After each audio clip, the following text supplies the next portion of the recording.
the possible phenomena of dream sharing, shared dreaming, group dreaming, dream switching, other types of weird altered states of consciousness sharing, like near-death experiences or a death experience sharing, and and the connection to perceived alien contact, alien abduction, UFO space weather contact through telepathy and dreams, that sort of thing. Which brings us to something I was going to share.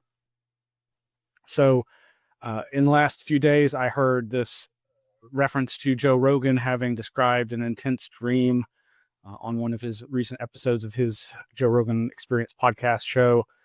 He was describing to his guest a dream that he'd had either that morning or within the last 48, 72 hours or something like that.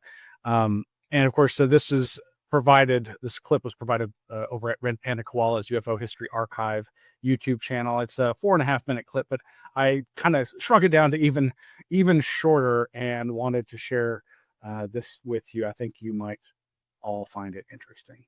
I was telling you before we get started that I had the most bizarre dream I've ever had in my life last night. The most realistic and most bizarre dream. And it's so hard to try to explain how strange this was.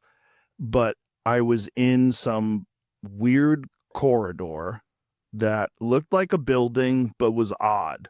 Very strange. And I was encountering these beings that looked like people but very different. They were very thin and they were slightly on the tall side.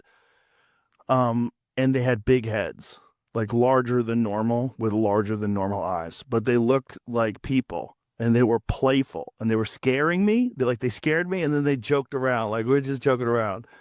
It was the most realistic dream I've ever had in my life. And I woke up and I could not go back I had to stay up. I got up at 3:30 in the morning